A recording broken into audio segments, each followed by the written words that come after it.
Good morning, church, and welcome to another edition of our fellowship together here at New Calvary Church. And I trust that you are experiencing the faithfulness of God and His peace. And even as we come together to pause from our activity and busyness, let us come together to worship Him and to honor Him and be jubilant about all the gracious gifts that He has bestowed upon us. Indeed, it alone by His grace that we can come together, and by His mercy that we can call upon His name. And I want to welcome you today to the fellowship here at New Calvary Church. And I pray that even as you prepare your hearts to worship and to receive the word, that God will speak to you in the context of your situation. And I know lots of things are happening and have happened, but we know through it all, our Lord has been carried us, and He has promised never to leave us nor forsake us. And as we prepare our hearts right now for worship, I'm going to invite the worship team to lead us into a time of exuberant praise as we glorify Him. For God dwells in the praises of your people. So right now, prepare your hearts as the worship team comes to lead us into the very throne room of God. Over to the worship team. Greetings to you all in the precious name of our Lord and Savior Jesus Christ. This morning, I believe you and I are called to proclaim the good news of God to others. And if there's no total commitment in doing that, we are failing to obey God. God desires all of your heart to be fully yielded to Him. God doesn't love you with a half heart. He doesn't watch over you with one eye closed. When God sent His only Son to this world, God didn't say to Jesus to be partially committed to His will. When God came to this world, He completely surrendered His whole life for you and me. There was no holding back, there was no turning back, and there was no going back. So church, let's commit ourselves fully to this God, and let's do what He has asked us to do on this earth.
Romans chapter 12 verse 1 and 2.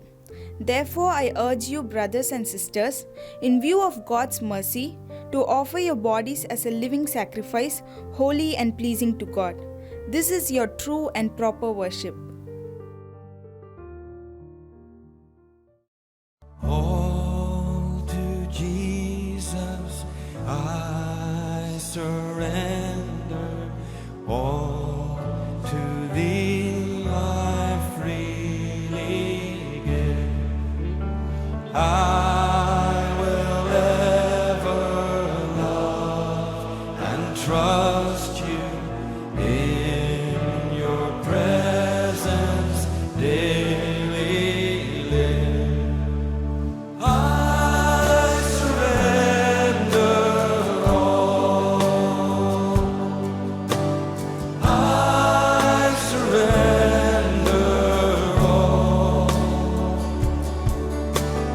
all to Thee, my blessed Savior. I surrender all.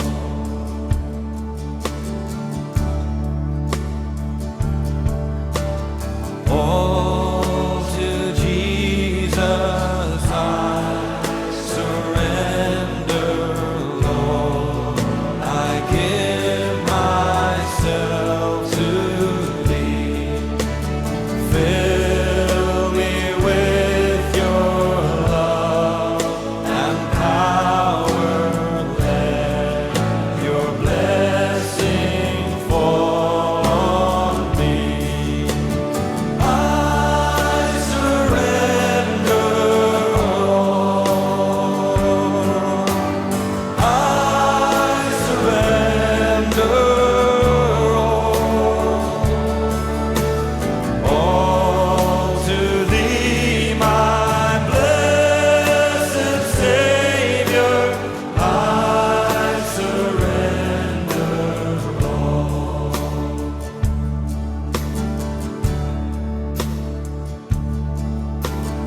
All to Jesus I surrender now. I feel Your sacred flame. Oh, the joy of full salvation. Glory, glory to Your name. I surrender all. I surrender all to Thee, my blessed Savior. I surrender all. I surrender all. I surrender all. I surrender all to Thee, my blessed Savior. I surrender all to Thee, my blessed. All to Thee, my blessed Savior, I surrender all. Let's look to God in prayer. A most loving Heavenly Father, we thank and praise You for this meaningful time that You have given us. Lord, help us to be not partially committed to Your will, but help us to wholeheartedly do Your ministries on this earth. Give us that strength to live for You. In Jesus' name I pray. Amen.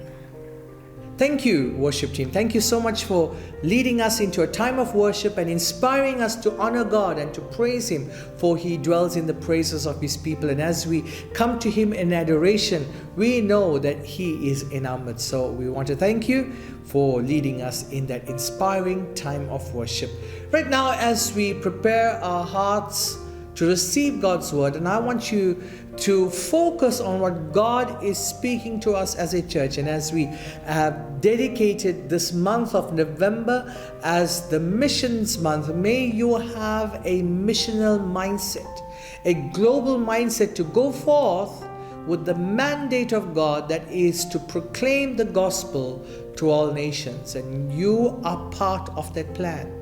You're not just called to sit back and watch what is going on, but you're called to actively participate in that and be part of God's purpose, for He has a global mindset. And today we are going to continue in that, and as how we can pray, participate, and persevere in what God has called us to do. And when we focus on what He has called us to do, we don't have to worry about all the other distractions that we have coming our way. This morning it gives me a great privilege to invite Sister Shalini Manohar, who will share with you from God's Word. And as she opens God's Word for us, and I pray that you will have attentive ears and a receptive heart to receive what God is saying to us as a church. Over to our dear Sister Shalini Manohar. Greetings in the name of our Lord Jesus Christ, who is the way, the truth, and the life. We've been meditating on the theme for this month of November, which is Mission Month, from the book of Philippians. I'm sure that you would have seen the theme, Unleashed, to pray, to partner, and to persevere. Today, let's meditate from Philippians chapter 1, verses 7 to 11. Let me read it for you. It is right for me to feel this way about all of you, since I have you in my heart. For whether I am in chains or defending and confirming the gospel, all of you share in God's grace with me. God can testify how I long for all of you with the affection of Christ Jesus. And this is my prayer, that your love may abound more and more in knowledge and depth of insight, so that you may be able to discern what is best and may be pure and blameless until the day of Christ, filled with the fruit of righteousness that comes through Jesus Christ, to the glory and praise of God. I have titled my sermon as You Are Unleashed to Defend and Confirm the Gospel. For the ministry of defending and confirming the gospel, you need to have bended knees to pray, bold lips to proclaim the truth, and unending love to persevere. Have you read this book, or have you seen this movie which was released recently, a Christian movie titled The Case for Christ?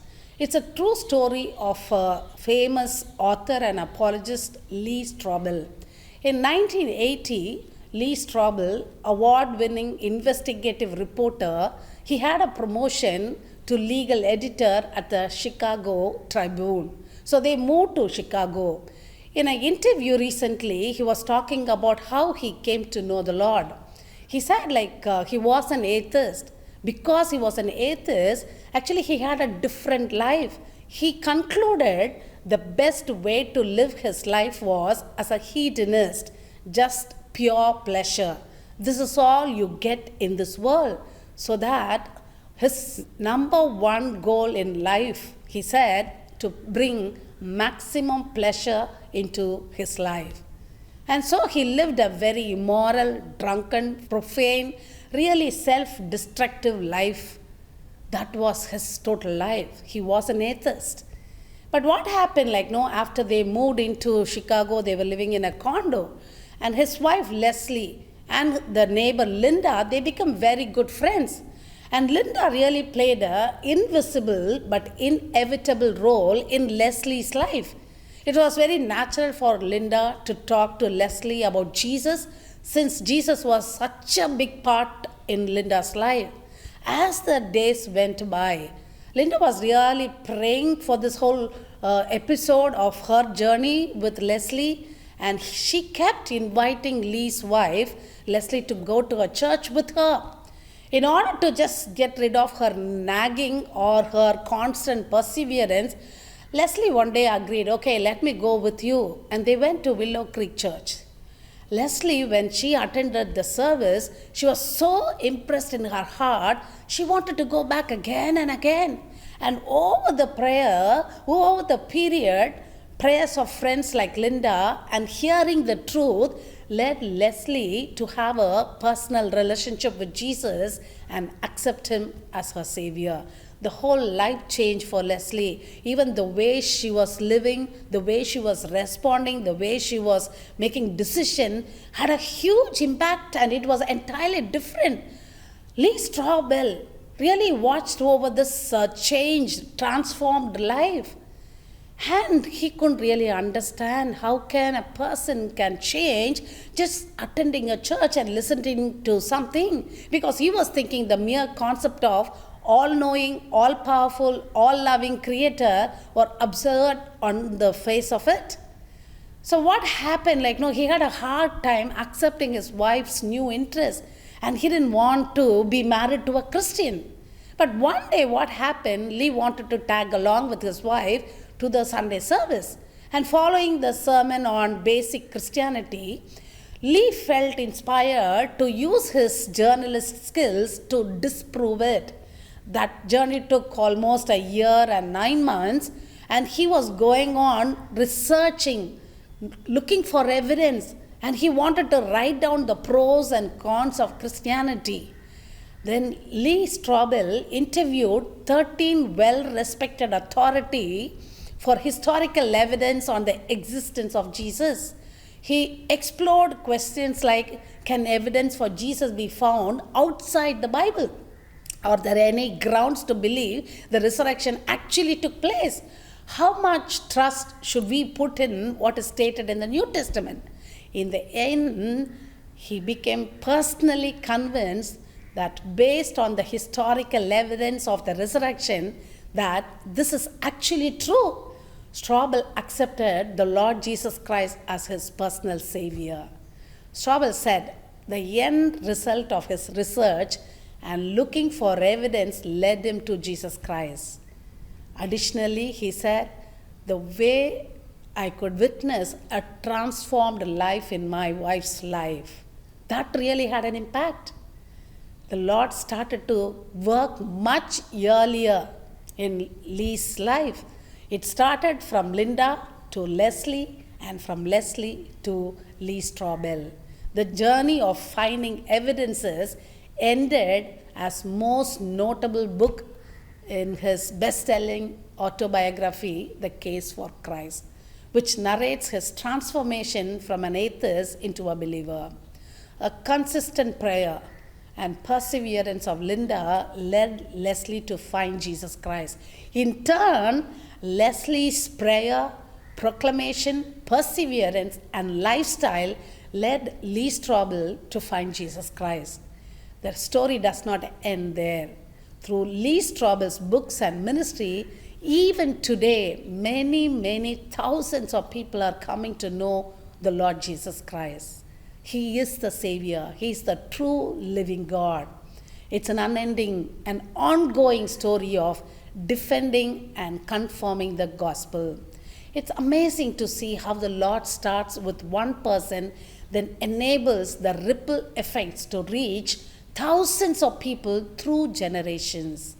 There is also another side of ripple effects. Sometimes the ripple effect also happens when the grain of wheat falls to the ground and dies.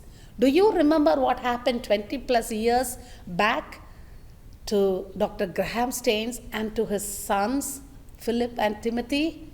They were sown as seeds for the kingdom of God in a district in Orissa. Now I understand from one of our friends who is a missionary in this region that the Lord is drawing daily many people unto himself to the saving knowledge of Christ. One dies and you reap plentiful harvest. The writer of the passage that we just read, Paul, he himself is a witness for this truth of one grain dying, and there is ongoing, unending ripple effects. You remember, we read it in the book of Acts.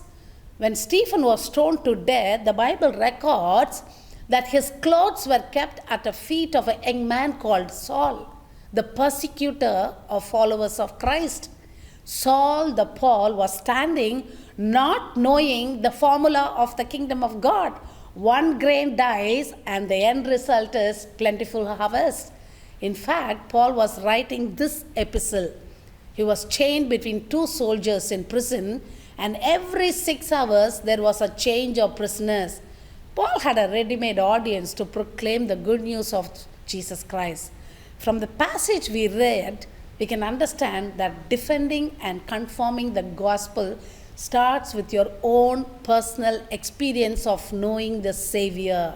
Then, being confirmed about the truth that you believe.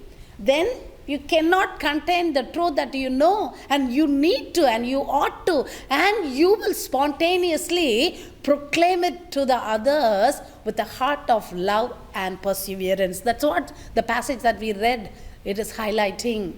And Paul is talking about two big reasons why he has a great affection for the people in Philippines. He says that he holds them in his heart because they are partakers with him in grace, both in his imprisonment and in the defense and confirmation of the gospel. The first reason he says they were partakers with Paul in his imprisonment. He writes in verse 7, it says, "For you are all partakers with me of grace." And then he says, in my imprisonment. Paul had a positive perspective about his circumstances as a gift of God's grace. That's amazing. When we look from outside, it looks he's imprisoned. He's going through challenges. He's going through suffering. But he writes that his imprisonment is for Christ and that he was put there for the defense of the gospel. By God's grace, he was where he was with opportunity to proclaim the message of Jesus Christ. But we also see here that the Philippians are willing to support Paul during this difficult time. Paul writes, "You have shown me that your faith is real by your willingness to endure the grace of suffering for the gospel with me." It's the same with our faith in Christ. Our allegiance to Christ is truly shown when we must bear reproach in his name. Many times you have been sidelined, mocked, or overlooked, or ignored by others because you are a follower of Christ. The defending of the gospel includes suffering in different forms. Many times we all love to share about Jesus, but do you know you are unleashed even for suffering? But like the people in the church, are we willing to stand, suffer, and share the gospel so that we will also be partakers of God's grace? And the second thing that Paul talks about, the people in the church, they were partakers with Paul in defending the gospel. The word defense at the end of verse 7 is a legal term. It means to give an answer or a speech in defense of something. It is actually related to the word apologetics, which is the discipline of defending Christianity. The immediate context suggests, of course, that Paul is referring to his defense of the gospel before Roman authorities. But the larger context of the New Testament also makes us aware that Paul was constantly defending the gospel, even when not in prison. He defended the purity of the gospel against all the false teachers. He defended the power of the gospel against all competing ideologies. And he defended the preciousness of the gospel against complacency. Let me repeat that. Paul defended the power of the gospel against competing ideologies. He defended the purity of the gospel against all the false teachers, and he defended the preciousness of the gospel against complacency. And he states here in verses 15 and 16, Paul tells us that some of the saints in the church preached Christ with boldness. Because of Paul's suffering, they got that boldness.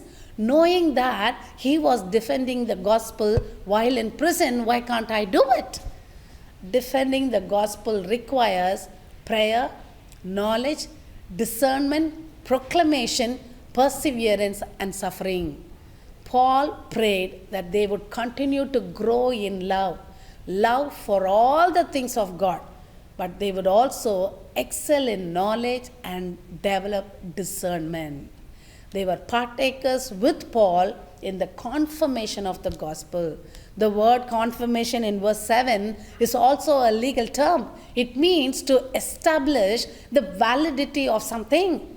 Just as Paul defended the gospel, his confirmation of it extends to his entire ministry. This is a positive side of defending and confirming the gospel. In defending the gospel, Paul fought against false gospels. But confirming the gospel, he promoted the real one. How did he promote the real gospel, the true gospel?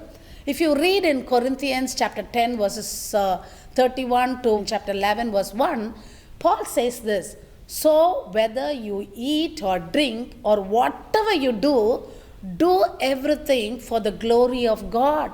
Give no offense to Jews or to Greeks or to the church of God, just as I try to please everyone in everything I do, not seeking my advantage, but that of many, that they may be saved. Be imitators of me as I am of Christ. What a bold proclamation. What a bold confirmation, not only the gospel, but about his own lifestyle. He's saying that it was his aim to do everything that he did in such a way that it will glorify only God and God alone, and also it will not hinder the gospel. So he confirmed the gospel by his lifestyle. In other words, his action provided positive proof for the validity of the gospel. He didn't just preach a life-changing message, but his transformed life actually changed by the message he preached, changed many people. He was a witness through his lifestyle. Verbal witness was his way of defending the gospel, and visible witness was his way of conforming the gospel. It's a call, comes to you and to me as followers of Christ. We are unleashed, we are set free to have both verbal witness and visible witness, to defend and to confirm the gospel. Are we really doing it? Maybe many times we are ready to defend the gospel, but it has to be confirmed by the lifestyle, the way I live. Can people around me see a transformed life? Maybe my decisions, maybe the lifestyles, maybe the words, maybe the works, or at my school, at my college, at my workplace, wherever I am a witness. I talk and also I show my life. Paul explaining this, defending and confirming the gospel in verses 9 to 11. And it is my prayer that your love may abound more and more with knowledge and discernments. That is defending the gospel. So that you may approve what is excellent. So be pure and blameless for the day of Christ, filled with fruit of righteousness that comes through Jesus Christ. That is confirming the gospel. He is clearly talking about it. You need to have knowledge. You need to have discernment. That is the way of defending the gospel. Then he is talking about you need to be excellent. You need to be pure. You need to be blameless, bearing the fruit of righteousness. That is confirming the gospel. When I talk about Jesus, people expect me to live a life of Jesus. I need to share, I need to show Jesus. Paul prays as their knowledge and discernment grows, so their ability to defend the gospel grows. They would confirm or back up the message they were defending through the holy living. We could likely say, confirming the gospel requires excellent and pure living. If you call yourself as a follower of Christ, your life needs to reflect the gospel. Your conduct either confirms or denies the validity of it. So we confirm the gospel by living the transformed life. Why many people are still not coming to know the Lord? It's not because of the gospel. It's because I do not represent the gospel in the right way I need to do. That's why Paul says in 127, if you read, he says, whatever happens, conduct yourselves in a manner worthy of the gospel of Jesus Christ. But one thing we all need to understand, that the gospel is true whether you or me live like it. Nobody can say gospel is not true, because it is gospel of Jesus Christ, who is the true living Savior and God. But what happens if I believe in the gospel, but if I don't really live it out, I will never have any influence on the people who are living along with me. They'll really look at you. How do I live out the tall claims that I have? Christian life should be a life of excellence, a life of purity, life of blamelessness. Finally, Paul writes, defending and confirming the gospel glorifies God. Verse 11 ends with this phrase, to the glory and praise of God. When you defend the purity, the power, the preciousness of the gospel, when you confirm those things by the life that you live, you can be sure that when you stand before Christ at his return, your life that was full of righteous living on account of your transformation will glorify God. Your life praises God when you first believe the gospel, defend its truth, and accurately reflect the truth in the life that we live. Maybe today God is giving you that call.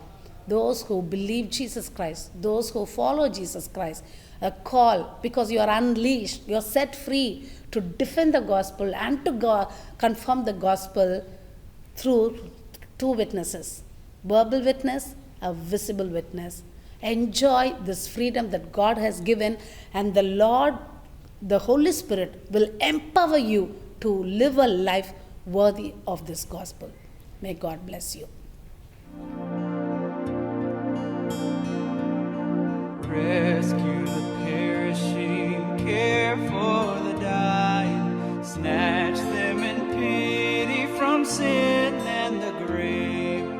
Weep o'er the erring one, lift up the fallen, tell them of Jesus the mighty to save. Rescue the perishing, care for the dying. Jesus is merciful, Jesus will save.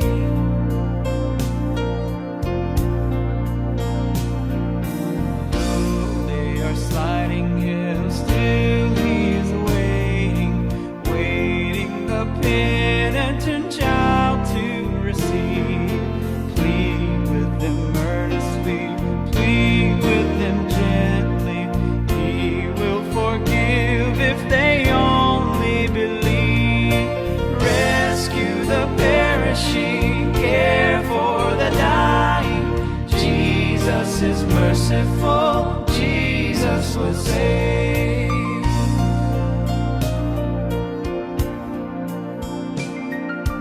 Down in the human heart, crushed by the tempter, feelings lie buried that grace can restore.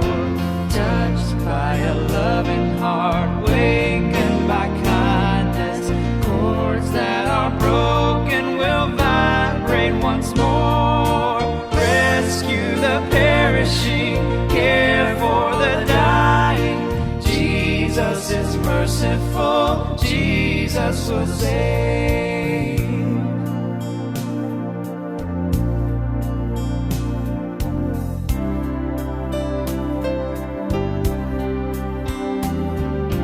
Rescue the perishing, duty demands it. Strength for your labor, the Lord will provide. Back to the narrow way, patiently win them. Tell the poor wanderer a Savior has died. Rescue the perishing, care for the dying. Jesus is merciful, Jesus will save. Rescue the perishing, care for the dying. Jesus is merciful, Jesus will save.